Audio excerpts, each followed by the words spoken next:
Selamat siang, saya Nimade Sriratnawindusari dengan NIM F1A0191142.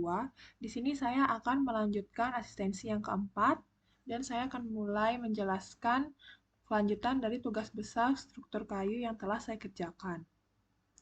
Di sini hasil ASIS pada tanggal 9 November 2021 bahwa nilai maksimum pada batang dengan gaya kombinasi saya masih salah dan dimensi batang diagonal dan vertikal diperkecil agar lebih ekonomis.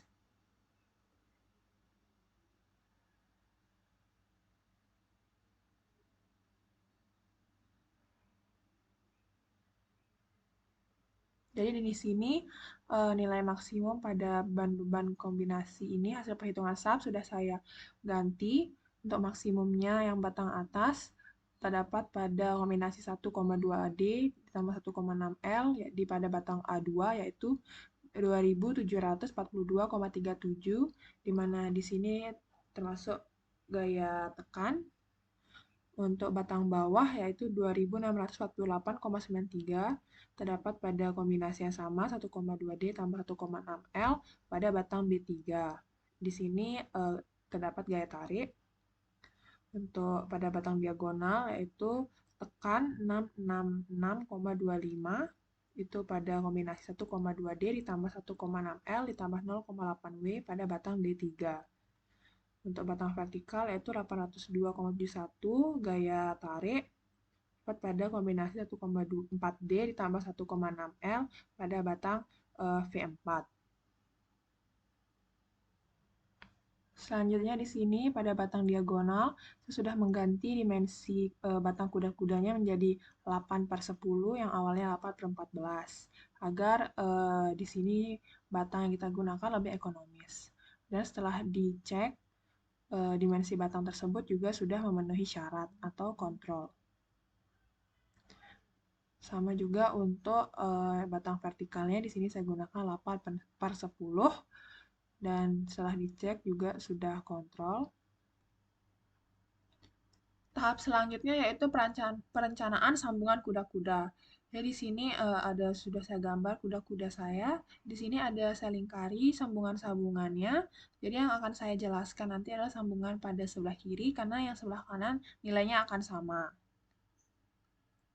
Yang pertama yaitu sambungan perpanjangan batang bawah. Jadi di sini batang bawah ini bentangnya lebih dari 4 meter karena kayu di pasaran itu panjangnya 4 meter, maka akan ditambahkan sambungan. Data yang diketahui yang pertama nilai PU yaitu 2648,93 kg atau sama dengan 26.489,3 Newton. Di mana berat jenis kayunya itu 0,5 dan jenis paku yang saya gunakan yaitu 3,5 BWG 9 di mana diameternya 3,8 mm dan panjangnya 89 mm. Jadi ini adalah jenis paku yang saya gunakan 3,5 BWG 9, diameter dan panjangnya sekian. Lalu nilai FYB-nya 620 Newton per milimeter kuadrat. Untuk nilai FYB sendiri, kita bisa lihat dari sini. Karena tadi 3,5 BWG ini diameternya 3,8, berarti ada di bagian sini. Maka nilai FYB-nya 620. Lalu nilai FES, FEM yaitu 31,98. Ini bisa dilihat dari di sini.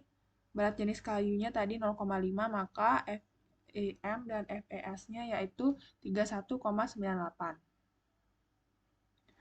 TS yang saya gunakan yaitu 40 mm, RE-nya 1, nilai KD yaitu bisa dilihat di sini 2,2 untuk nilai KD-nya karena diameternya kurang dari 4,3 mm.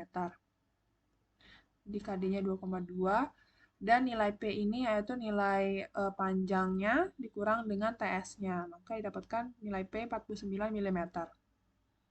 Yang pertama kita mencari modal kelelehan 1S dengan rumus Z-nya yaitu 3,3 dikali D dikali TS dikali FES dibagi KD.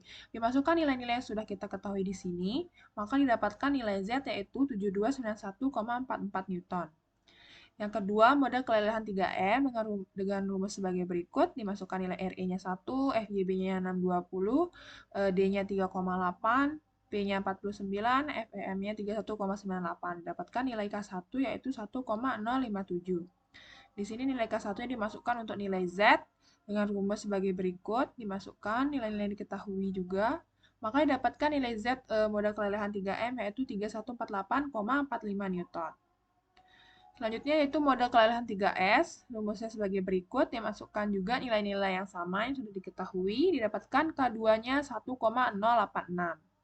Nilai K2 dimasukkan ke rumus Z ini, didapatkan nilai Z untuk modal kelelehan 3S yaitu 2638,65 Newton. Yang keempat, modal kelelehan 4 yaitu dengan rumus Z-nya didapatkan 1760,89 Newton. Di sini saya tabelkan untuk nilai-nilai modal kelelehannya.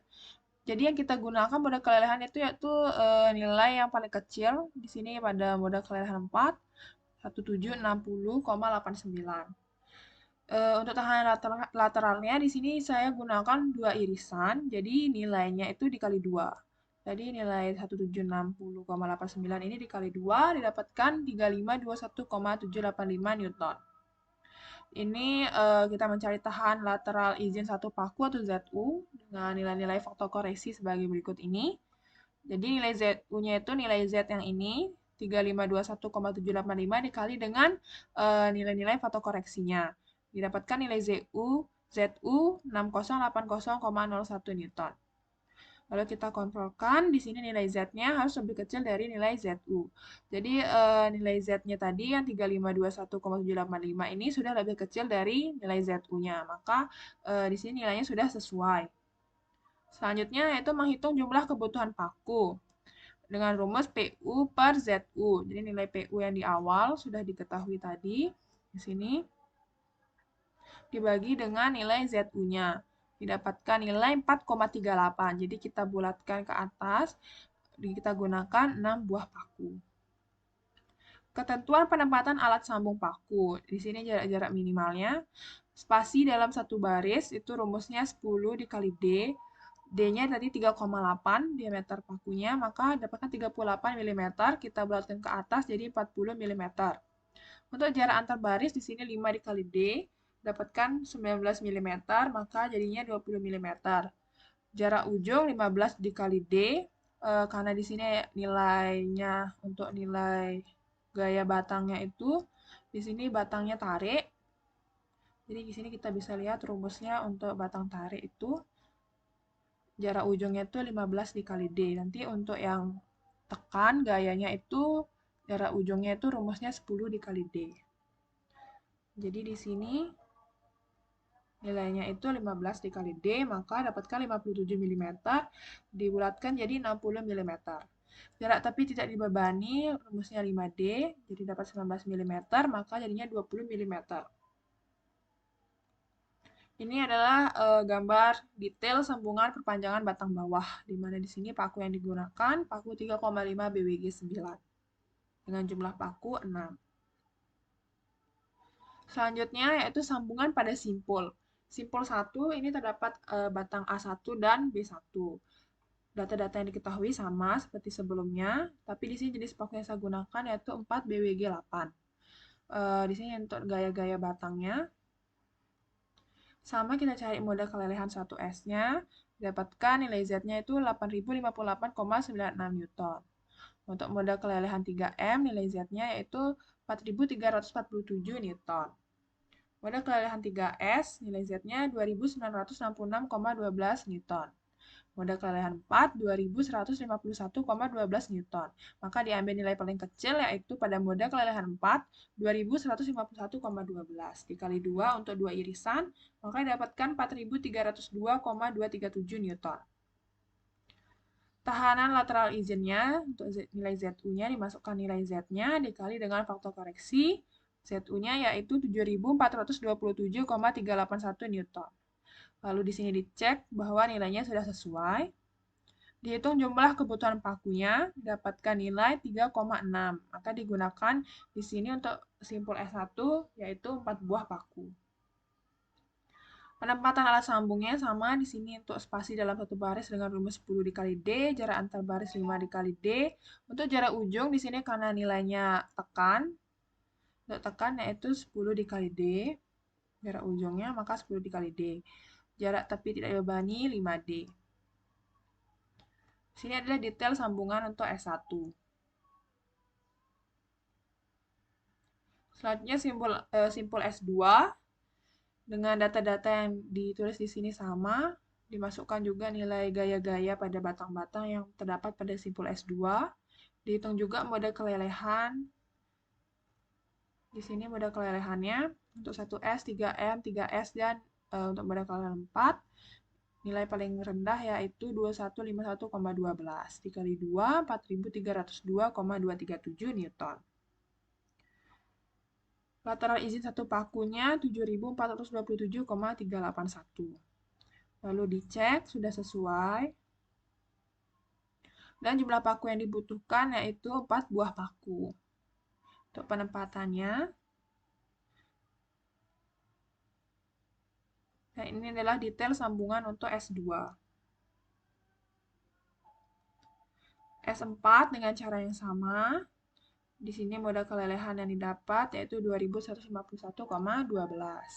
Untuk 2 irisan maka dikali 2. Lalu di sini lateral izin satu pakunya 7427,381. Dikontrol sudah sesuai. Dan jumlah paku yang digunakan di sini juga sama, 4 buah paku. Dengan penempatan sebagai berikut. Ini adalah detail sambungan untuk S4. Selanjutnya simpul S16. Mode kelelehannya didapatkan untuk 2 irisan 4302,237. Tahanan lateral satu pakunya 7427,381. Dikontrol sudah sesuai. Nilai Z-nya lebih kecil dari ZU. Jumlah pakunya juga sama, yang digunakan 4 buah paku. Penempatannya di sini karena batang tarik, di sini dia 15. Inilah detail sambungan S16. Selanjutnya simpul 13.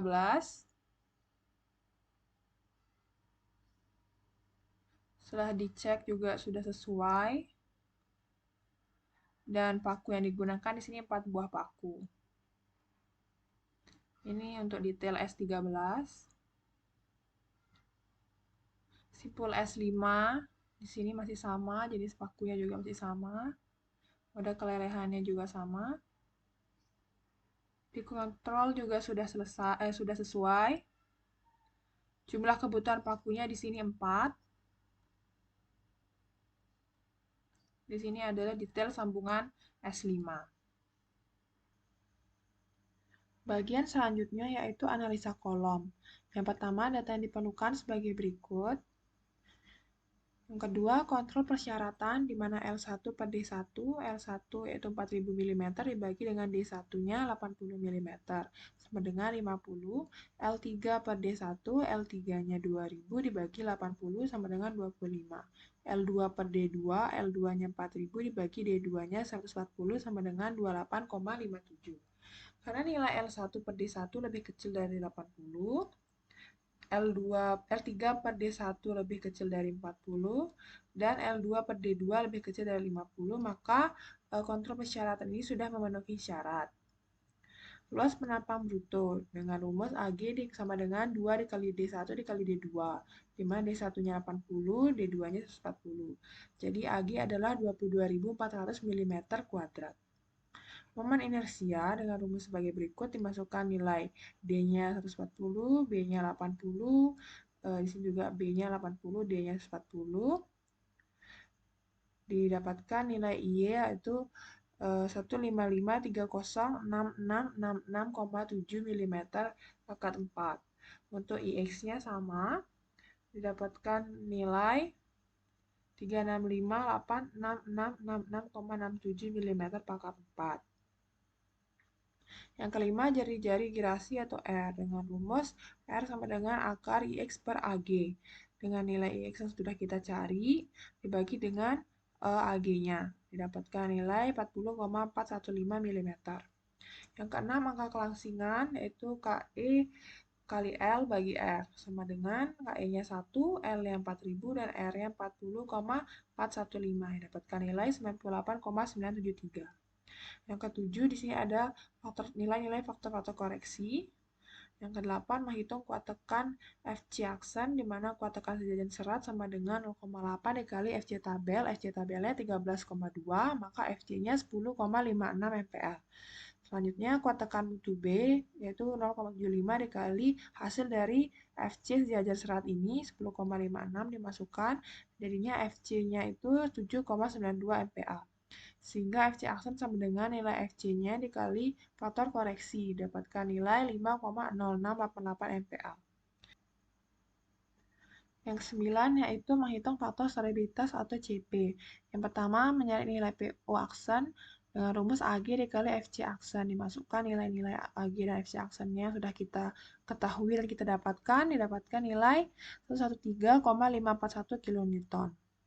E 0,5 dengan rumus 0,69 dikali EW didapatkan nilai 16.560 MPa. Nilai PE dengan rumus sebagai berikut, dimasukkan nilai-nilai yang sudah diketahui, maka didapatkan 373,744 kN. AC-nya yaitu 3,886. Di sini nilai CP-nya kita cari, dimasukkan 1 plus AC per 2C, di sini nilainya 3,054. Nilai AC-nya 3,886 dan C-nya 0,8, maka CP-nya 0,94. Yang ke-10, menghitung tahanan tekan terkoreksi atau P aksen dengan rumus CP dikali PO aksen. Nilai CP ini 0,94 dikali dengan nilai PO aksen 113,541. Jadi hasilnya 10672,854 kg.